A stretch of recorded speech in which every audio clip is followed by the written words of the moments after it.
श्री स्वामी समर्थ। 1 जुलै ते 21 जुलैपर्यंत आपण श्री स्वामी यांची प्रभावी सेवा कशी करायची।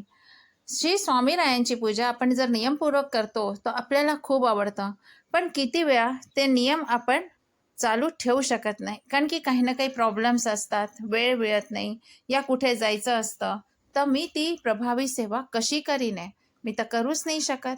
ह्याच्याकरता आपण श्री स्वामी यांची मानस पूजा करू शकतो। आता ती कशी करायची, केव्हा करायची, किती वेळ त्याला करायची आहे, ज्याने की स्वामी प्रसन्न होऊन माझ्या सर्व इच्छा पूर्ण करतील। तर जर ही आपल्याला मानस पूजा करायची असेल तर मी माझा एक व्हिडिओ बनवला आहे, ज्याची लिंक मी या शॉर्ट्समध्ये दिलेली आहे। जर आपल्याला ते पाहिजे असेल मानस पूजा तर नक्की त्या व्हिडिओला पहा, ज्याने आपण पूर्ण मानस पूजा कशी करायची पाहू शकता। श्री स्वामी समर्थ।